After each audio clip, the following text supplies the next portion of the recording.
I was scrubbing the engine block of my old Chevy when I heard my phone buzzing against the workbench. But it was the tone in Dad's voice when I finally picked up that made my wrench slip from my oil-slicked fingers. "Yates, they took it," Dad said, and I could hear something I had never heard before in his 78 years on this earth. Fear mixed with rage, trembling just beneath the surface like a fault line about to split wide open. "Took what, Dad?" I asked, wiping my hands on a shop rag as I wedged the phone between my shoulder and ear. "The tractor. The Massey Ferguson. Those HOA vultures came onto my property with a damn tow truck and hauled it away. Said I was in violation of some covenant I never signed." I felt my jaw tighten. The Massey Ferguson had been in our family for 42 years. Dad bought it used in 1984, the same year I was born, and he had maintained that machine like it was a member of the family. It sat on his 5-acre property in Meadowbrook Estates, just outside Tulsa, Oklahoma, a subdivision that had grown up around the old farmland like kudzu on a fence post. "What violation?" I asked, already knowing the answer was going to make my blood boil. "They say farm equipment is not allowed in plain view, that it is an eyesore and decreases property values. Yates, that tractor has been parked in the same spot behind my workshop for 15 years. It was there before half these cookie-cutter houses even existed." I took a deep breath, trying to keep my composure. "Did they give you any notice?" "A letter 3 days ago." 3 days, Yates. "They said I had 72 hours to remove it or they would have it impounded at my expense. I thought they were bluffing. Who actually does that?" "Where is it now?" "Some impound lot on the east side. They left a card with an address. Says I have to pay $1,200 in towing fees, storage fees, and administrative costs to get it back. Plus, I have to provide proof that I have somewhere else to store it, off the property." I was already grabbing my keys. "I will be there in 20 minutes. Do not do anything until I get there." "Your brother knows," Dad added. "I called him first. He is on his way too." That meant my older brother Yorick was about to enter the situation, and when Yorick got involved, things had a tendency to escalate. Yorick was 6'4", 230 pounds of former college linebacker turned deputy sheriff for Rogers County. He did not take kindly to people pushing around our family, especially our father. I made the drive from my shop in Broken Arrow to Dad's place in record time, my mind racing through every interaction I had heard about with the Meadowbrook Estates HOA over the past few years. They had started small, complaining about lawn heights and mailbox colors, but in the last year they had become increasingly aggressive. New management, Dad had mentioned. Some woman named Patricia had taken over as president and had been on a crusade to make the neighborhood look like something out of a magazine spread. Dad's property was at the end of Sycamore Lane, backing up against what used to be open farmland but was now being surveyed for more development. His house was a modest ranch style with a large workshop out back, and behind that, in a cleared area surrounded by mature oak trees, had sat the Massey Ferguson. Past tense.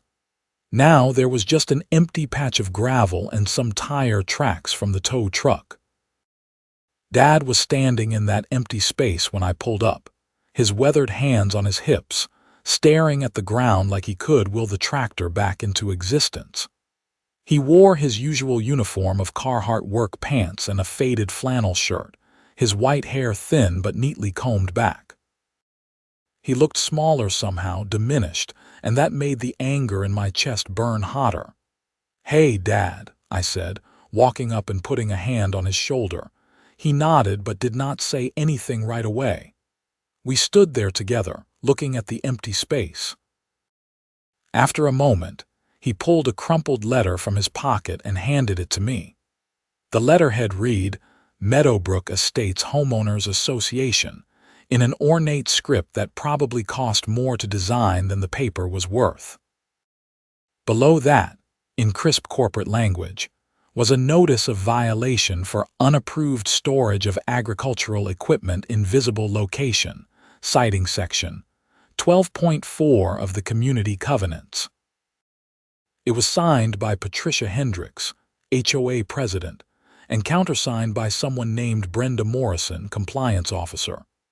"Dad, did you ever actually sign these covenants?" I asked, scanning the document. "Not that I recall. When I bought this land in 1978, there was no HOA. There was barely a neighborhood. It was me, the Johnsons down the road, and a whole lot of nothing. The development came later, built up around us.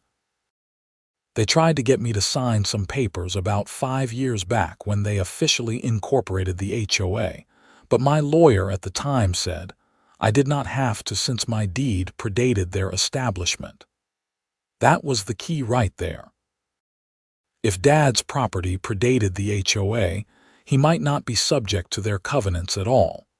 But that would not help us get the tractor back immediately. The sound of a diesel engine rumbling up the driveway announced Yorick's arrival.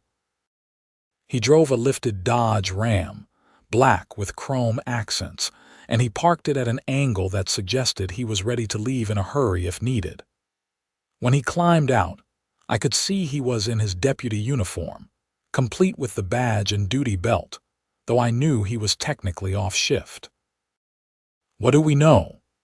Yorick asked without preamble, his jaw set in that way that meant he was already planning 6 different ways to solve this problem, half of them probably not strictly legal. I handed him the letter. He read it quickly, his eyes narrowing. "This is garbage. They cannot just take someone's property without proper notice and due process. Apparently they can if you don't respond within their arbitrary timeline," I said. Dad spoke up, his voice steadier now that both his sons were here. "The woman who runs the HOA, this Patricia Hendricks, she lives 3 streets over in one of those new mansions they built 2 years ago. Paid close to $800,000, I heard.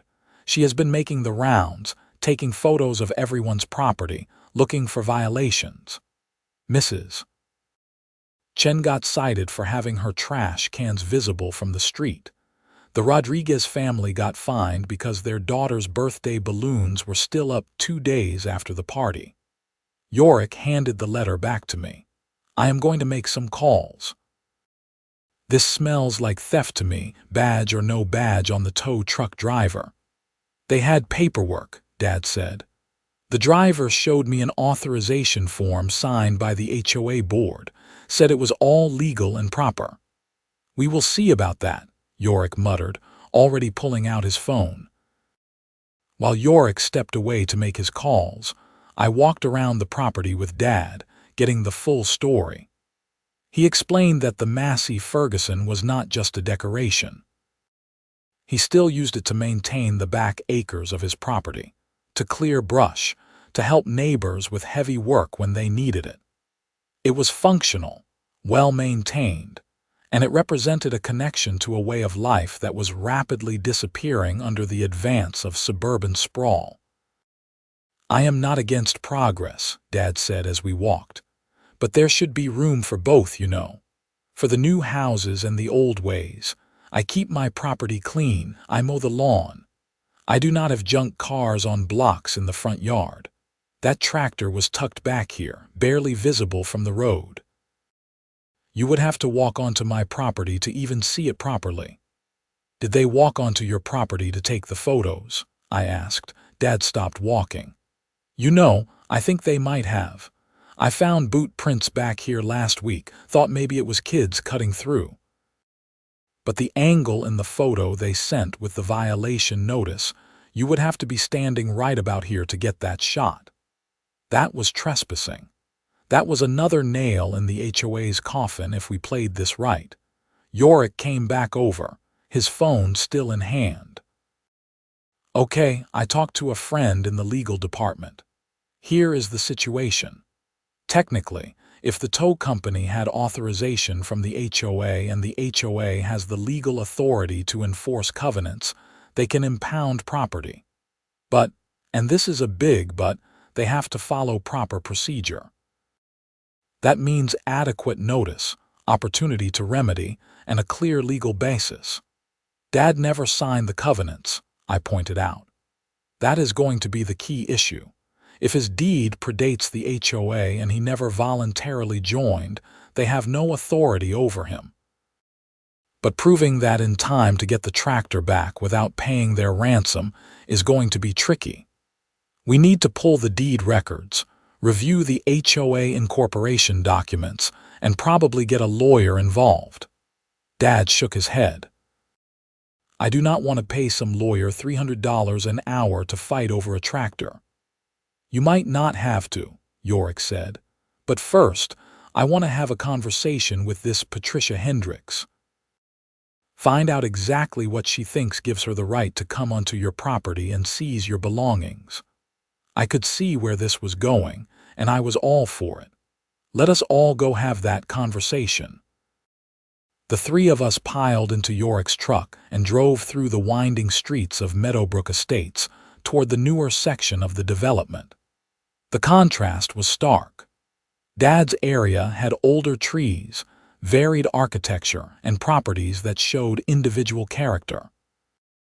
This section was all McMansions with identical landscaping, 3-car garages, and that freshly manicured look that screamed HOA enforcement.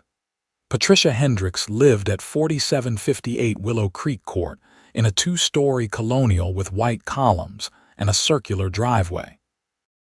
There were 2 cars parked in front, a silver Lexus SUV and a white Mercedes sedan. Yorick pulled right up behind the Lexus, blocking it in. Subtle, I said. I am not feeling subtle today, Yorick replied. We walked up to the front door together, 3 generations of men from the same family, united in purpose. Yorick rang the doorbell, which played a melodic chime that probably cost more than my first car. The door opened to reveal a woman in her late 40s with blonde hair styled in that specific way that required both time and money to maintain. She wore white capri pants and a pink blouse, and her expression shifted from curious to annoyed the moment she saw us. "Can I help you?" she asked, her tone suggesting she would very much prefer not to. "Patricia Hendricks?" Yorick asked, his voice carrying the official weight of his position despite being technically off-duty. "Yes, and you are?" Deputy Yorick Quinlan, Rogers County Sheriff's Department. "This is my brother Yates, and this is our father, Silas Quinlan. I believe you know him. You had his tractor impounded this morning." Her expression hardened. "That was an official HOA action in response to covenant violations. It is all completely legal and documented." "Can we come in and discuss this?" I asked, trying to be the diplomatic one. "I do not think that is necessary. If Mr. Quinlan has questions, he can direct them to the HOA board through proper channels. Our next meeting is in 2 weeks. 2 weeks, Dad said, speaking for the first time. "And in the meantime, I am supposed to pay over $1,000 to get my own property back. If you had complied with the initial notice, none of this would have been necessary. The rules are clearly stated in the community covenants that every homeowner agrees to when they purchase property in Meadowbrook Estates." "I never agreed to anything," Dad said. "My property predates your HOA by decades." Patricia's smile was thin and cold. "The HOA was properly incorporated and includes all properties within the defined boundaries, regardless of when they were purchased. We sent out information packets to every resident 4 years ago explaining this." "An information packet is not a legal contract," Yorick said. "My father never signed any agreement to be bound by your rules. Then he can take it up with our lawyer. In the meantime, the tractor stays impounded until all fees are paid and proof of alternative storage is provided. Now, if you will excuse me, I have a tennis lesson." She started to close the door, but Yorick put his hand on it. Not aggressively, just firmly enough to stop its motion. "Madam, I strongly suggest you reconsider this course of action. What you did today could be construed as theft, trespassing, and illegal seizure of property. Those are criminal matters, not civil ones. Are you threatening me, deputy?" Her voice had gone up an octave, taking on that particular quality that I had come to recognize as the prelude to someone asking for a manager. "I am informing you of the potential legal consequences of your actions." "There is a difference. My husband is a lawyer," she said, as if that was supposed to intimidate us. "And the HOA has a lawyer on retainer. We know exactly what we are doing, and it is all perfectly legal. Your father is in violation of community standards, and we have every right to enforce those standards. If you continue to harass me, I will call the police." "I am the police," Yorick said dryly. "Then I will call your supervisor and file a complaint." "You cannot use your position to bully people into letting your family break the rules." I could see this conversation deteriorating rapidly, so I stepped in. "Mrs. Hendricks, we are not trying to break any rules. We just want to resolve this in a reasonable way. The tractor has been in that spot for 15 years without any problems. Why is it suddenly an issue now?" She turned her attention to me, and I could see the calculation in her eyes. "Because standards matter. Because property values matter. Because some of us take pride in our community and do not want it looking like a barnyard. Your father can keep his tractor. He just needs to keep it somewhere it cannot be seen. That is not unreasonable." "It is unreasonable when you give 3 days' notice and charge over $1,000 to enforce it," I countered. "The notice period and fee structure are all outlined in the covenant documents. Ignorance of the rules is not an excuse for breaking them." With that, she physically pushed the door closed, and we heard the deadbolt click into place. We stood there on her perfect porch with its seasonal wreath and matching planters, and I felt my frustration reaching a boiling point. Yorick looked like he wanted to kick the door down. Dad just looked tired. "Come on," I said. "Let us go get some coffee and figure out our next move." We ended up at a diner off Highway 75, one of those old school places with vinyl booths and bottomless coffee pots. After we ordered and the waitress left, Yorick pulled out his phone and started making notes. "Okay, here is what we know. The HOA claims authority over Dad's property based on their incorporation documents. They issued a violation notice with a 3-day remedy period. They contracted a tow company to impound the tractor. They are now holding it for ransom, essentially with fees and conditions for its return." "What are our options?" I asked. "Legally, we can challenge the HOA's authority in court. File a motion to have the tractor released pending a determination of whether Dad is actually subject to the covenants. But that takes time, probably weeks, and we would need a lawyer." "What about less legally?" I asked. Yorick looked at me. "What are you thinking?"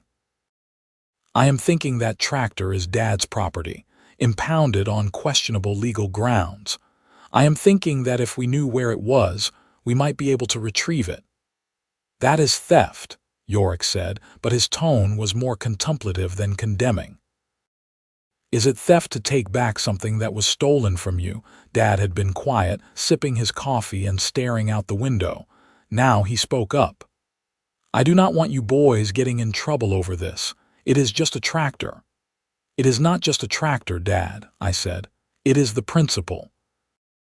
These people think they can bully you because you are older, because you are alone, because they have money and lawyers.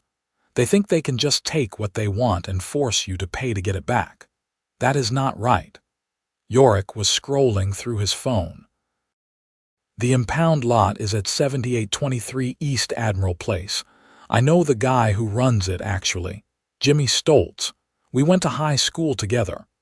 "Can you call him?" I asked. I can do better than that. I can go talk to him. But Yates, if we do this, we need to do it smart. We cannot just roll up and steal the tractor back. That would give them all the ammunition they need to press charges.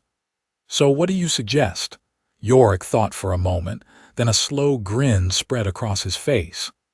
I suggest we make a point. A big, loud, impossible to ignore point. He laid out his plan, and by the time he was done, even Dad was smiling. It was audacious. It was probably going to get us in some degree of trouble, but it was also poetic justice. We spent the rest of the day preparing. Yorick made calls to some friends from his volunteer firefighter days. I reached out to a couple of guys I knew from the equipment rental business. Dad, for his part, got on the phone with some of his old farming buddies, men who remembered what the area was like before it became Meadowbrook Estates, men who had their own grievances with HOAs and development, and the slow erasure of agricultural life in favor of suburban sprawl. By 8 o'clock that evening, we had everything lined up. The plan was set for the next morning, 9 a.m. sharp. I did not sleep much that night. Part of me was excited, part of me was worried about the potential consequences, and part of me just kept playing out scenarios in my head. But every time I thought about backing down, I remembered the look on Dad's face when he stood in that empty gravel patch where his tractor should have been. That was enough to keep me committed. The next morning dawned clear and cool, perfect weather for what we had planned. I met Yorick at Dad's house at 7 a.m. Yorick had brought coffee and breakfast burritos, and we ate while going over the final details. Jimmy confirmed the tractor is there, Yorick said. He also confirmed that the HOA paid up front for 2 weeks of storage, which means they are planning to drag this out. Not if we can help it, I said. At 8:30, the first of our reinforcements arrived. Chuck Martinez pulled up in his Peterbilt semi-truck, the big rig rumbling loud enough to shake the windows. Chuck was a friend from my Army days, now running his own long-haul trucking business, and he had agreed to help without asking too many questions. 10 minutes later, my friend Derek showed up with a flatbed trailer usually used for hauling construction equipment. Then came Tommy with his wrecker, a heavy-duty tow truck that could handle vehicles twice the size of Dad's tractor. But the real show-stoppers arrived last. 3 John Deere tractors, each significantly larger and newer than Dad's old Massey Ferguson. The smallest was a 6155R, a 155 horsepower beast that retailed for well over $100,000. The other 2 were even bigger, massive agricultural machines that looked almost comical driving through a suburban neighborhood. The drivers were some of Dad's old friends, Harold, Walter, and Eugene, all men in their 70s who farmed land to the west of Tulsa and who had jumped at the chance to stick it to an overreaching HOA. Silas. Harold called out as he climbed down from his tractor, a huge grin on his weathered face. This is the most fun I have had in years. Neighbors were starting to come out of their houses, drawn by the noise and spectacle. I saw curtains twitching, people taking photos with their phones. Good. Let them watch. Let them see what happens when you push people too far. At exactly 9 o'clock, our convoy rolled out. Yorick led in his patrol truck, lights on but no sirens. I followed in my pickup with Dad riding shotgun. Behind us came the 3 massive John Deeres, their engines roaring. Chuck brought up the rear in his semi, with Derek's flatbed and Tommy's wrecker following. We made quite a procession heading east through Tulsa, and I could not help but feel a surge of pride. This was about more than a tractor. This was about standing up for what was right, about not letting bureaucrats and bullies push people around just because they could. The impound lot was exactly where Yorick said it would be, a chain-link fenced compound with rows of vehicles in various states of distress. Jimmy Stoltz was waiting at the gate, looking nervous but determined. Yorick had explained the situation to him, and while Jimmy was not thrilled about going against an HOA with lawyers, he was willing to look the other way for an old friend, especially since the legal grounds for the impoundment were questionable at best. "Your dad's tractor is in the back," Jimmy said, unlocking the gate. "You have got maybe 30 minutes before my boss shows up, so make it quick." We rolled into the lot, and I spotted the Massey Ferguson immediately. It looked small and sad surrounded by all the impounded vehicles, but it was intact and undamaged. Derek positioned his flatbed trailer, and Tommy got his wrecker in place. Within 15 minutes, they had the Massey Ferguson loaded and secured, but we were not done. "Park them," Yorick said to Harold, Walter, and Eugene. The three old farmers maneuvered their massive John Deeres into a line across the entrance to the impound lot, completely blocking the gate. They shut off the engines, climbed down, and Walter pulled the keys out of his pocket. "Now what?" Jimmy asked, looking increasingly worried. "Now we call the HOA and invite them to come discuss reasonable solutions," Yorick said, pulling out his phone. He dialed the number from the letterhead, and we all listened as it rang. A woman's voice answered, professional and bored. "Meadowbrook Estates, HOA, this is Brenda speaking." "Brenda, this is Deputy Yorick Quinlan. I need to speak with Patricia Hendricks immediately. It is regarding the Quinlan property matter. Mrs. Hendricks is not available right now. Can I take a message?" "The message is that I am standing at the impound lot where you illegally seized my father's tractor, and I have retrieved said tractor. I am willing to discuss this matter civilly, or I can start filing criminal complaints for theft, trespassing, and extortion. Her choice." "She has 10 minutes to call me back." He hung up. We waited. Dad was standing next to his tractor on the trailer, running his hand along the faded red paint like he was reassuring it that everything was going to be okay. 8 minutes later, Yorick's phone rang. He answered on speaker. "What do you think you are doing?" Patricia's voice was shrill with anger. "You cannot just take property from an impound lot. That is theft. Funny, that is exactly what you did to my father yesterday. The difference is, my father's tractor was on his own property, legally parked, when you had it seized. I have every right to retrieve stolen property. It was not stolen. It was impounded as part of legitimate HOA enforcement. That is a matter of legal debate, and until it is resolved, the tractor belongs with its rightful owner. Now, we can do this the easy way or the hard way. The easy way is you acknowledge that you overstepped, you refund any fees my father was charged, and you leave him alone going forward.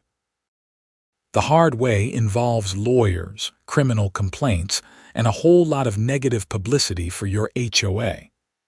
There was a long pause. I could hear voices in the background, someone else talking to Patricia, probably her lawyer husband. "You are blocking an impound lot with farm equipment," she finally said. "That is illegal." "Is it?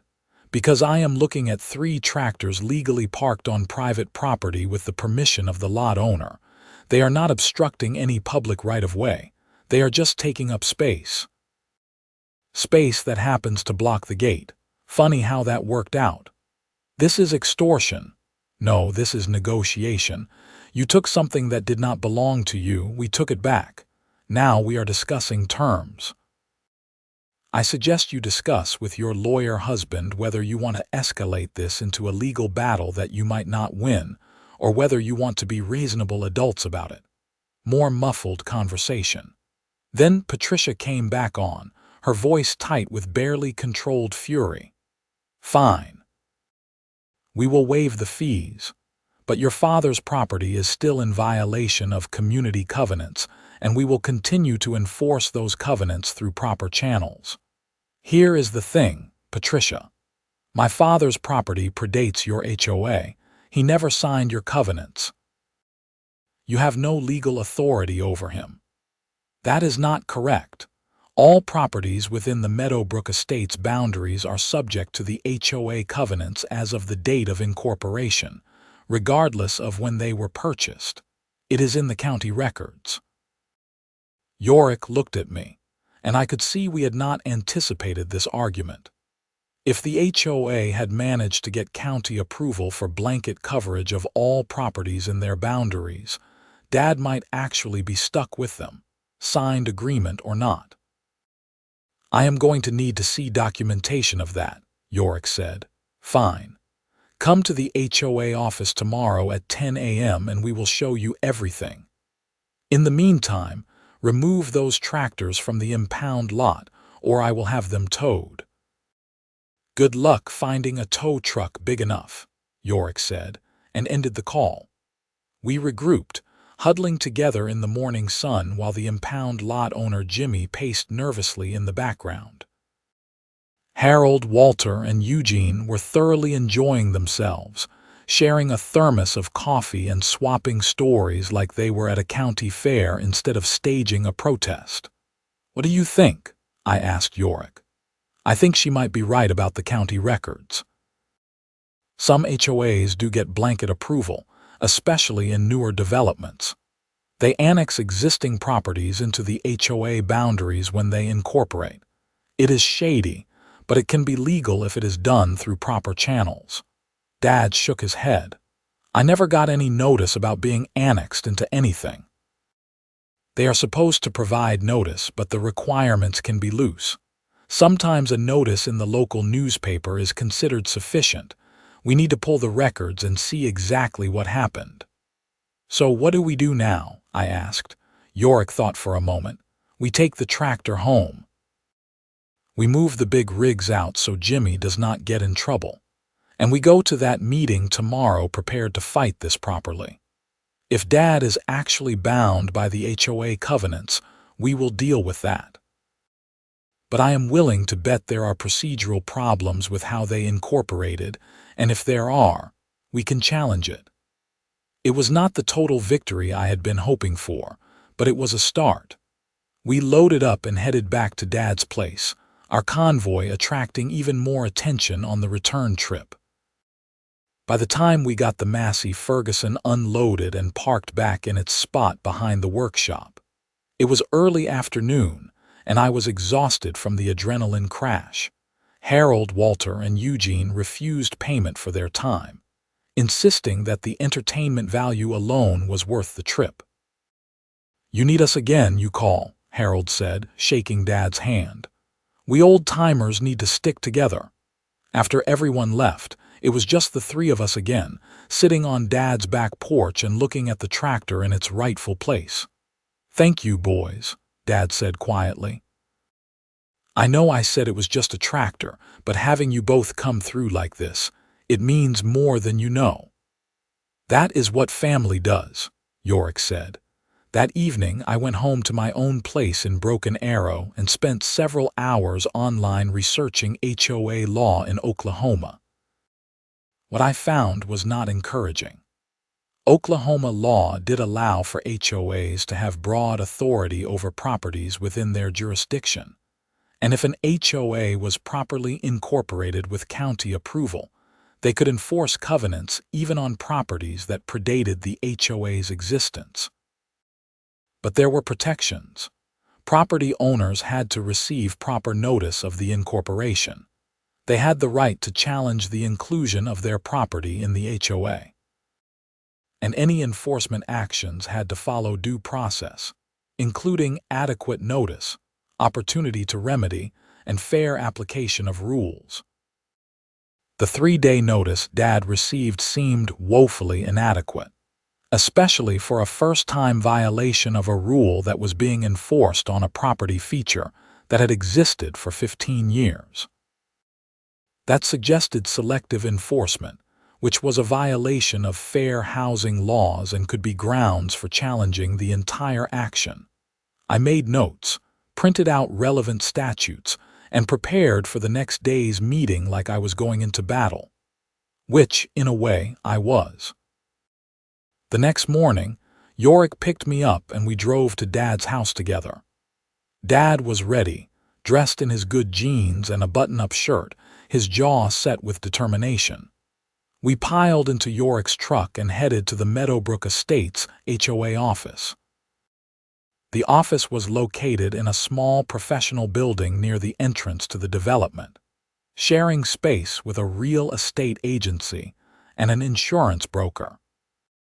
The HOA office itself was disturbingly corporate for a neighborhood association, with a reception area, multiple offices, and professionally printed signs everywhere outlining rules and regulations. The receptionist, a young woman who looked barely out of college, greeted us with a practiced smile that faltered when she saw Yorick's uniform. "Can I help you? We have a 10 o'clock meeting with Patricia Hendricks," Yorick said. "Yes, the Quinlan matter. Please have a seat. Mrs. Hendricks will be with you shortly." We sat in uncomfortable chairs clearly designed to discourage lingering, and I flipped through a Meadowbrook Estates newsletter that touted recent HOA achievements, including new landscaping standards and increased fine enforcement. It read like propaganda from a totalitarian regime obsessed with lawn care. After making us wait 20 minutes, which I suspected was a power play, Patricia Hendricks emerged from one of the offices accompanied by a man in an expensive suit who introduced himself as Gerald Hendricks, her husband and legal counsel for the HOA. "Gentlemen," Gerald said, his tone professional but cool, "let us go into the conference room and discuss this matter." The conference room was small but well appointed, with a polished table and HOA documents displayed on the walls like they were commandments handed down from on high. We sat on one side, the Hendricks on the other, like opposing armies at a peace negotiation. Gerald started by laying out several folders on the table. "Mr. Quinlan, I understand there is some confusion about whether your property is subject to Meadowbrook Estates HOA covenants. Let me clarify. In 2018, the HOA filed for incorporation with Rogers County, including all properties within the defined boundaries of the development. That filing was approved by the County Commission after proper public notice and a comment period. Your property is within those boundaries, therefore you are subject to the covenants." He slid one of the folders across the table. Inside was a map showing the HOA boundaries, which did indeed include Dad's property. "Public notice," I said. "What kind of public notice?" Legal notices were published in the Tulsa World for 3 consecutive weeks in June 2018. Additionally, information packets were mailed to all property owners within the proposed boundaries. "My father never received such a packet," I said. Patricia spoke up. The post office confirmed delivery to all addresses. If Mr. Quinlan did not receive his packet, that is an issue with the Postal Service, not with the HOA's compliance with notice requirements. Yorick leaned forward. "Even if we accept that notice was given, there are still procedural issues with how you handled this specific enforcement action. 3 days' notice for a first-time violation of a rule that has not been enforced for 15 years is unreasonable and suggests selective enforcement." Gerald smiled thinly. "The covenant clearly states that agricultural equipment must not be visible from neighboring properties or public streets. The violation notice specified a remedy period consistent with our enforcement policy for major visual violations. Mr. Quinlan chose not to comply, so we proceeded with impound as outlined in the enforcement escalation procedures." "Chosen not to comply," Dad said, his voice rising. "I am 78 years old. I live alone. You gave me 3 days to move a 4,000-pound tractor and find somewhere else to store it. That is not a choice. That is an ultimatum designed to fail. We offered to provide referrals for equipment storage facilities, Patricia said. That was in the notice. Storage facilities that charge $200 a month, Dad countered. To store a tractor I own on land I own that I have had for 48 years. Community standards require sacrifices from all residents, Patricia said, and there was something in her tone that suggested she genuinely believed she was being reasonable. I had had enough. What is this really about? Is it actually about the tractor, or is it about something else? Gerald and Patricia exchanged glances. Gerald spoke carefully. The HOA has a responsibility to maintain property values for all residents. Visible farm equipment, regardless of its functional utility, creates a perception of rural blight that can negatively impact home sales and property assessments. Rural blight, I repeated. You mean it reminds people that this was farmland before it was subdivided and sold for triple the value? That is not relevant, Gerald said. I think it is very relevant, Yorick interjected. I think what this is really about is developers and wealthy newcomers trying to erase the history and character of an area to suit their aesthetic preferences. My father is not part of your planned community. He was here first. He has rights. Rights that are subject to duly enacted HOA covenants, Gerald said. Look, we can go back and forth all day, but the legal reality is clear. The HOA has authority. The covenants are enforceable. The violation is documented. If Mr. Quinlan wants to challenge any of this, he can file a complaint with the county or pursue litigation. But until a court rules otherwise, he needs to comply. And if he does not, I asked, then we will continue enforcement actions. Additional fines, liens against the property, and if necessary, legal action to compel compliance. I could see Dad's face growing red, the stress and anger taking a physical toll. This was not good for him, and watching these smug bureaucrats threaten him was making my own temper flare. How much? I asked suddenly. Everyone looked at me. How much to make this go away? What if we pay the fines, move the tractor, comply with everything? What is the bottom line? Gerald looked surprised by the question but recovered quickly. The current fines and fees total $1,800. Going forward, Mr. Quinlan would need to ensure no further violations, which means the tractor must be stored in a location not visible from any neighboring property or public street. What about inside his workshop? I asked. Gerald consulted his papers. The workshop is not fully enclosed. It has open sides. Equipment stored inside would still be partially visible. So we would need to modify the workshop or find alternative storage. I sat back thinking. $1,800 was not insurmountable. Modifying the workshop to be fully enclosed would cost more, maybe $5,000, but it was doable. The question was whether we wanted to comply at all, whether giving in to the HOA's demands was the right move or just encouraged more of the same behavior. I looked at Dad. He looked tired and defeated, and I realized that this fight was taking more out of him than the money was worth. Sometimes you had to pick your battles, and sometimes the cost of winning was higher than the cost of compromise. Give us a minute, I said. We stepped outside the conference room, the three of us huddling in the hallway like a football team planning a final play. What do you want to do, Dad? I asked. He sighed deeply. I want to tell them where they can shove their covenants. But I also do not want to spend the rest of my life fighting with lawyers. I am too old for this. We can fight it, Yorick said. I have been looking into the incorporation documents and I think there are grounds to challenge, but it would take time and money. How much time? Dad asked. Months, maybe a year, and we would need a lawyer, which means probably $10,000 minimum. Dad shook his head. I do not have that kind of money to throw at this, and even if I did, I would rather spend it on my grandkids than on lawyers. I put my hand on his shoulder. Then we modify the workshop. We make it fully enclosed. That way you keep the tractor, you stay in compliance, and these people have no reason to bother you again. And the $1,800 in fines? Dad asked. We will split it 3 ways, Yorick said. You, me, and Yates.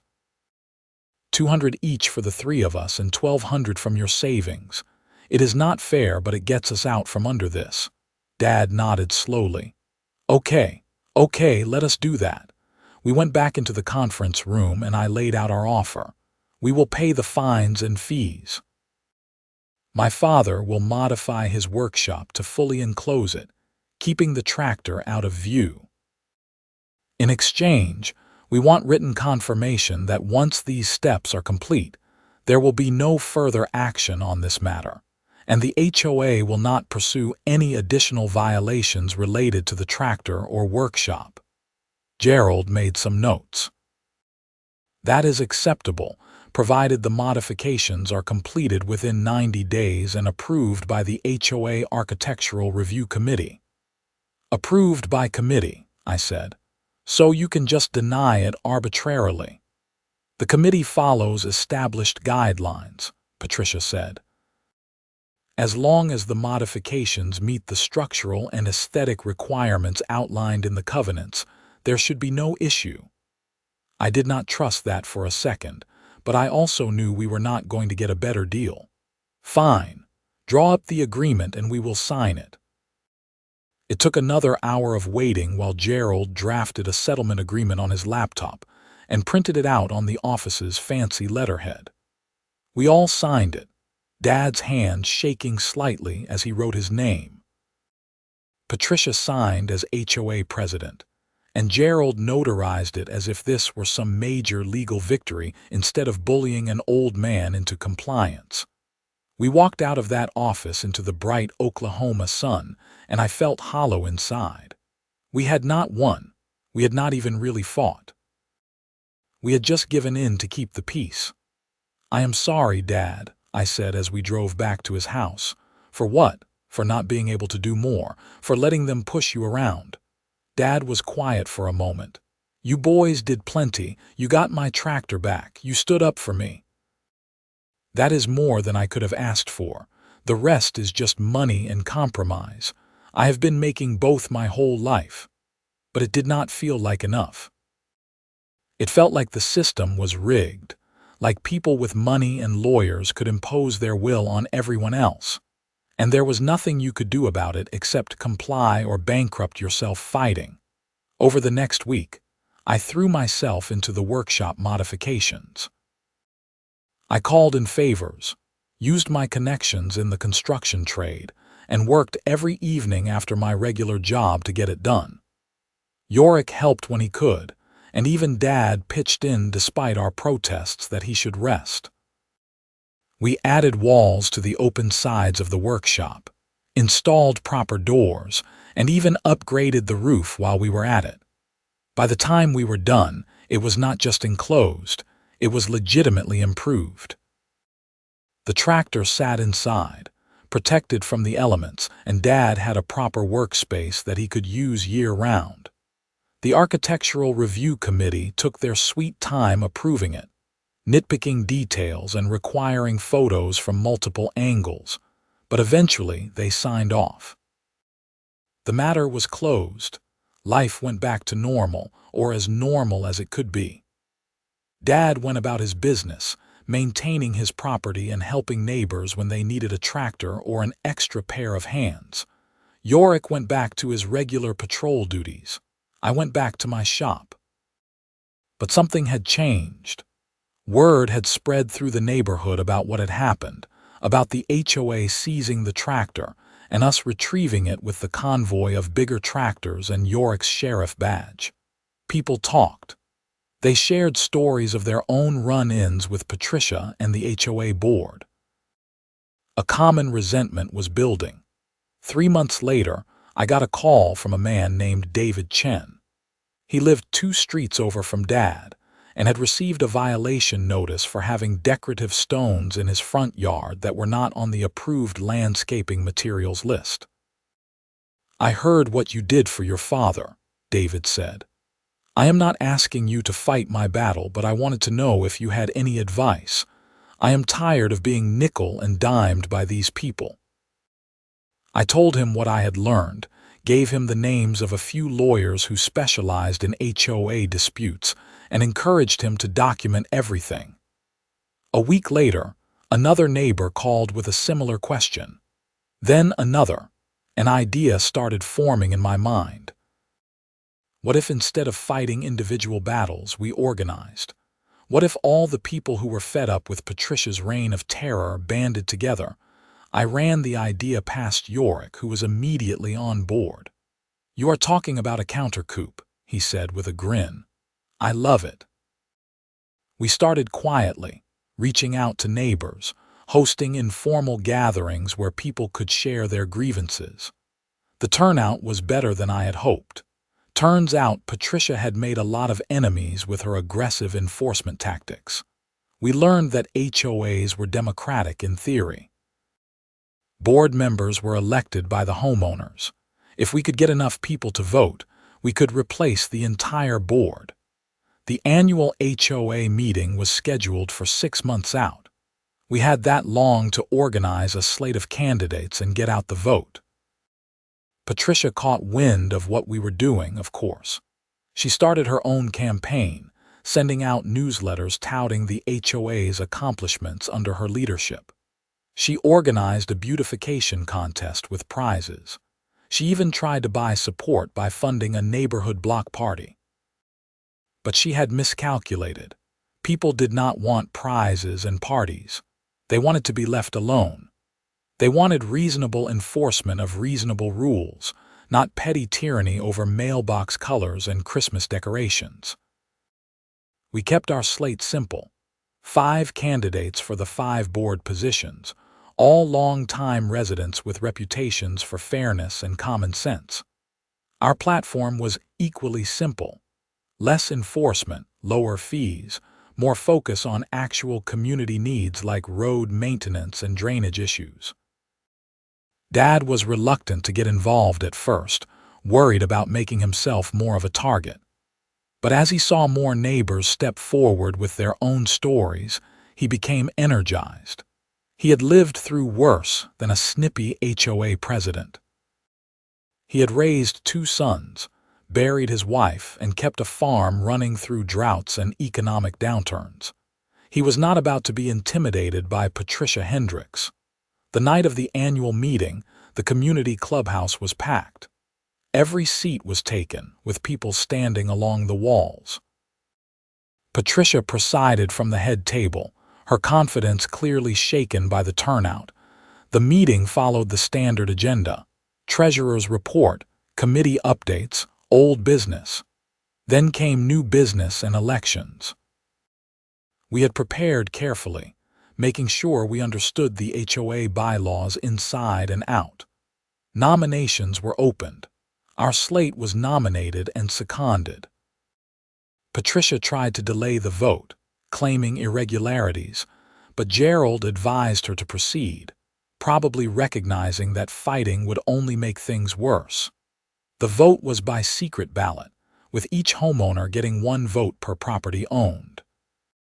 It took an hour to count, but when the results were announced, our slate had won every single position. It was not even close. Patricia stood up, her face pale, and gathered her belongings without a word. Gerald followed, looking more annoyed than upset.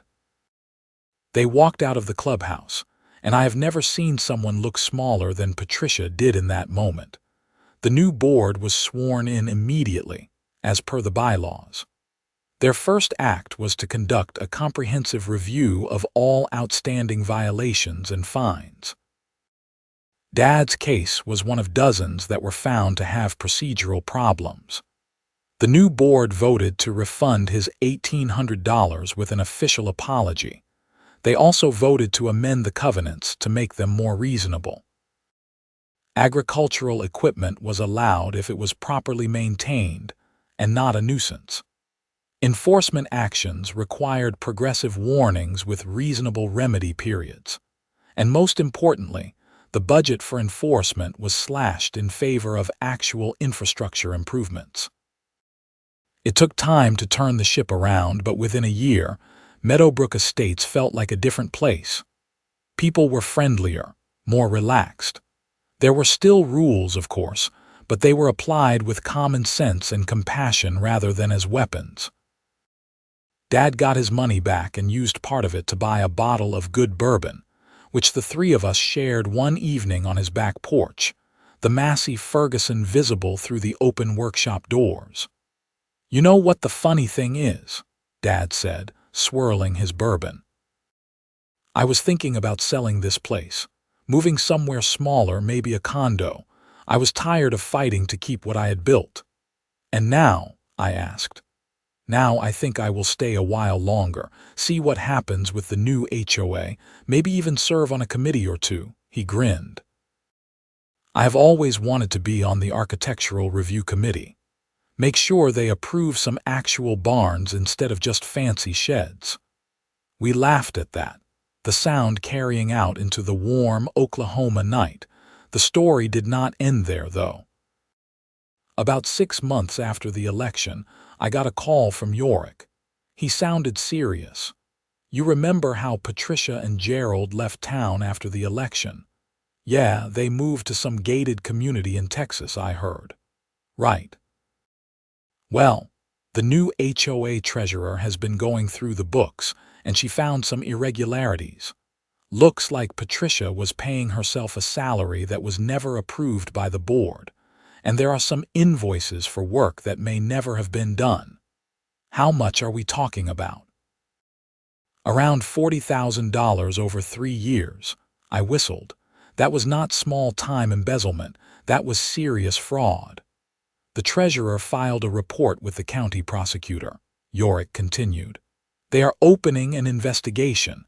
There might be criminal charges." Part of me felt vindicated. Patricia had been abusing her power all along, not just to enforce petty rules but to enrich herself. Part of me just felt sad that it had come to that. The investigation took months, with forensic accountants combing through years of HOA records. They found that Patricia had created fake vendor accounts, approved payments to herself for services never rendered, and even skimmed money from special assessment fees that were supposed to go to community improvements. Gerald claimed he knew nothing about it, that Patricia had handled all the HOA finances. The prosecutor did not believe him, but they could not prove he was involved either. In the end, Patricia was charged with theft, embezzlement, and fraud. She was extradited from Texas back to Oklahoma to face trial. The trial was a media circus, at least by local standards. HOA president steals from neighbors was the kind of story that got people riled up. Patricia's lawyer tried to argue that the charges were retaliation for her aggressive enforcement of community standards, that the new board was out to get her. But the numbers did not lie. She was convicted on all counts and sentenced to 3 years in prison, though she would likely serve less with good behavior. She was also ordered to pay full restitution to the HOA. Gerald divorced her before she went to prison and moved out of state. Last I heard, he was practicing law in Arizona and refusing to do any HOA work. Dad lived another 8 years after all of this. He passed away peacefully in his sleep at the age of 86, still on his property in Meadowbrook Estates. The Massey Ferguson was still in his workshop, still functional, still a connection to a way of life that was rapidly disappearing. In his will, Dad left the property to Yorick and me jointly, with instructions that the tractor was to stay with the land. We rented the house to a young family with kids who loved having all that space to run around, and we kept the tractor maintained. Sometimes on weekends, I would drive out there and start it up, let it run for a while, make sure everything still worked. Standing there listening to that old diesel engine rumble, I would think about the whole saga, about HOAs and power, and standing up for what is right even when it is difficult, about family and stubbornness, and the importance of knowing when to fight and when to compromise. The workshop door was open, the tractor visible to anyone who cared to look. The HOA never said a word about it. They had learned their lesson. And every time I visited, I would pour a little bourbon on the ground next to the tractor, a toast to Dad and to the principle he represented, that a man's property is his own, and no amount of covenants or committees can change that fundamental truth. The neighborhood changed over the years. More houses went up on the surrounding farmland. Property values rose. But Meadowbrook Estates retained some of its character, some of that mix of old and new that made it unique. And at the end of Sycamore Lane, the Quinlan property stood as a reminder that you can fight City Hall, or at least its suburban equivalent, if you are willing to stand your ground. The Massey Ferguson still sits there, a monument to one old man's stubbornness and two sons who refused to let their father be pushed around. And sometimes, on quiet evenings, you can hear it start up, the engine echoing across the development like a voice from the past reminding everyone where they came from and what matters. That tractor taught me more about justice and family, and standing up for yourself than any law book or badge ever could. It taught me that sometimes the right thing to do is also the hardest thing, and that victory does not always look like you expect it to. Looking back, I realized the real story was never about the tractor at all. It was about dignity. About an old man who had worked his whole life, who had contributed to his community, who had earned the right to live as he chose on his own property. It was about a system that had lost sight of its purpose, that had become more concerned with rules than with people. And it was about what happens when regular folks decide they have had enough, when they organize and fight back not with violence or destruction, but with democracy and determination. We did not win every battle. We compromised when we had to, but we won the war, and in the end, that was what mattered. The new HOA board served with distinction, eventually handing off to another group of reasonable neighbors who maintained the reformed approach to governance. Fees stayed low. Rules stayed sensible.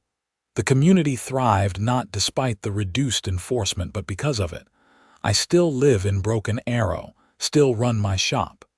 Yorick retired from the sheriff's department a few years back and now does security consulting. We get together regularly, often at the old property, and we tell stories about Dad and the Great Tractor Rebellion of 2026. People still talk about it. The day a convoy of massive John Deere tractors rolled through Tulsa to rescue one old farmer's vintage Massey Ferguson. It has become something of a local legend, embellished with each retelling. Some versions have us facing down armed guards at the impound lot. Others have Patricia trying to have us all arrested. The truth was dramatic enough without the embellishment, but I do not mind the tall tales. They serve a purpose, reminding people that you do not have to accept injustice just because someone in authority says it is legal. The broader lesson stuck with me, informing how I dealt with authority in all its forms. I became more involved in local government, serving on boards and committees, always with an eye toward making sure the rules served the people rather than the other way around. Yorick did the same, using his law enforcement experience to advocate for common-sense policing and community engagement.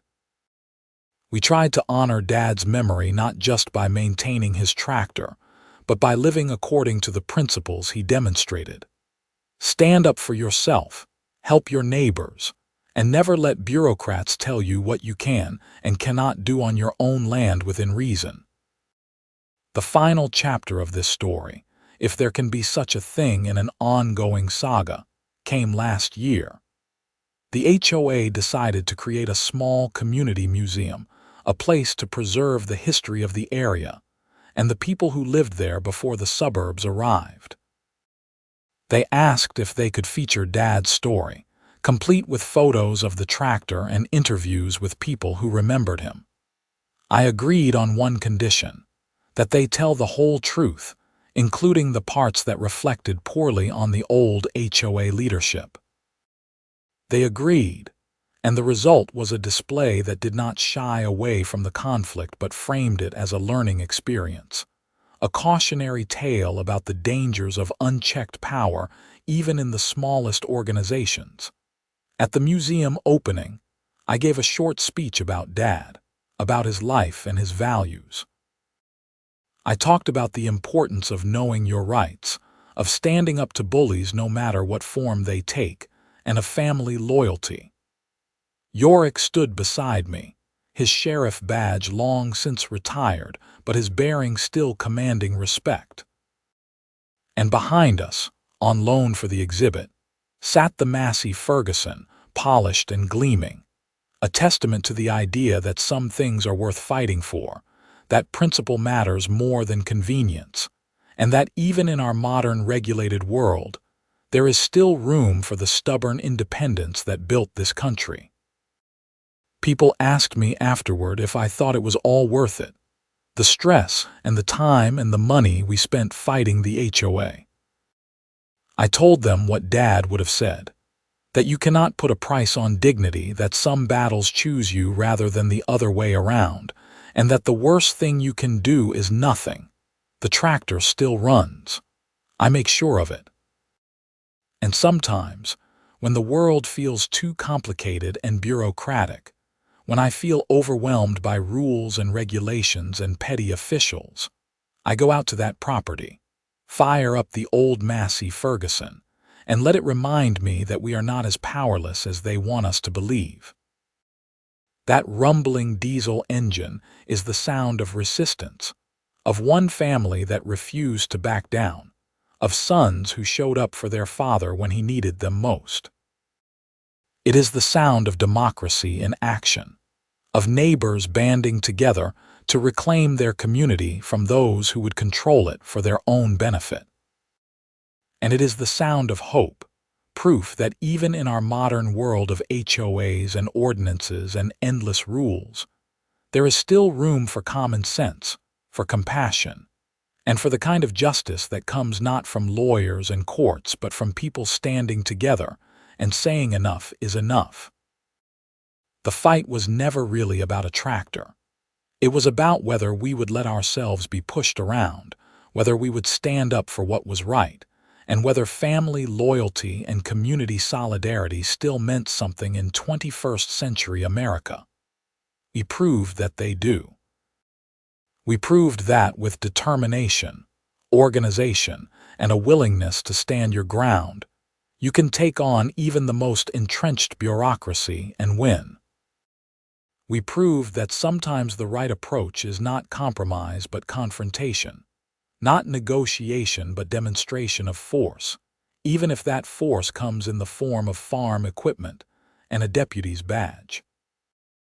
Looking back over everything that happened, from that first phone call from Dad to the museum exhibit years later, I see a story about more than just one family's fight with an HOA. I see a story about America itself, about the tension between individual liberty and collective rules, about the importance of property rights and personal autonomy, and about what happens when ordinary people decide to stop being victims and start being citizens. The Massey Ferguson still sits in that workshop, visible through the open doors, a red and faded monument to all of that. And as long as I am around, it will stay there, running and ready, a reminder that some things cannot be taken away no matter how many rules they write, how many fees they charge, or how many threats they make. That tractor is freedom. It is defiance. It is family. And it is home.